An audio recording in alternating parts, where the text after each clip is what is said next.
તો આ સાથે એક મહત્વપૂર્ણ સમાચાર ઈડરથી પ્રાપ્ત થઈ રહ્યા છે। ઈડરમાં સપ્તેશ્વર મંદિર પાણીમાં ગરકાવ થઈ ચૂક્યું છે। આપ દ્રશ્યોમાં જે પ્રમાણે જોઈ રહ્યા છો, મંદિર જે અર્ધ પાણીની અંદર ઓસરી ગયું છે અને સ્પષ્ટપણે આ ઈડરની જે તબાહી દ્વારા જે દ્રશ્યો સામે આવી રહ્યા છે, દરેક જગ્યા પર પાણી જ પાણી જોવા મળી રહ્યું છે। છેલ્લા 24 કલાકથી વધારે સમયથી ઈડરમાં સામેલાધાર મુશળધાર સાર્વત્રિક વરસાદ વરસી રહ્યો છે, જેના કારણે સપ્તેશ્વર મંદિર અડધું પાણીમાં ડૂબી ગયું છે અને આ જ રીતે જો વરસાદ અવિરત ચાલુ રહ્યો તો આવનારા સમયમાં તેનું જે પટાંગણ છે તે પણ પાણીમાં ડૂબી શકે છે।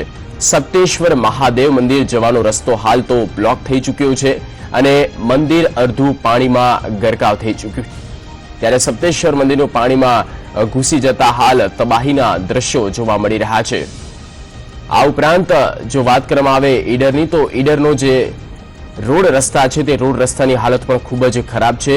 રોડ રસ્તા ઉપર અનેક જગ્યાએ ભૂવાઓ પડ્યા છે, કપચી વિખરાઈ ગઈ છે, ત્યારે આ પ્રકારની જે ઘટના બની રહી છે ત્યારે સ્વાભાવિકપણે અહીંયા જે તે જવાબદાર વિભાગ દ્વારા તકેદારીના ભાગરૂપે વ્યવસ્થા કરવાની પણ જરૂર પડે, કારણ કે અનેક શ્રદ્ધાળુઓ છે જે સપ્તેશ્વર મંદિર તરફ જઈ રહ્યા હતા તેઓ પણ અટવાઈ ગયા છે। પરંતુ હાલ રાહતના સમાચાર એ છે કે મંદિરના પટાંગણમાં કોઈ પણ શ્રદ્ધાળુ ફસાયા નથી તેવું હાલ પ્રાથમિક વિગતો પરથી સામે આવી રહ્યું છે। સપ્તેશ્વર મહાદેવ મંદિર આપ જોઈ શકો છો, તેના જે પિલ્લર છે તે સંપૂર્ણપણે પાણીમાં ડૂબી ગયા છે। શૈલેષ ચૌહાણ ફોન લાઈન પર છે વધુ માહિતી સાથે। શૈલેષ, હાલની શું પરિસ્થિતિ છે, શું વ્યવસ્થા તંત્ર દ્વારા?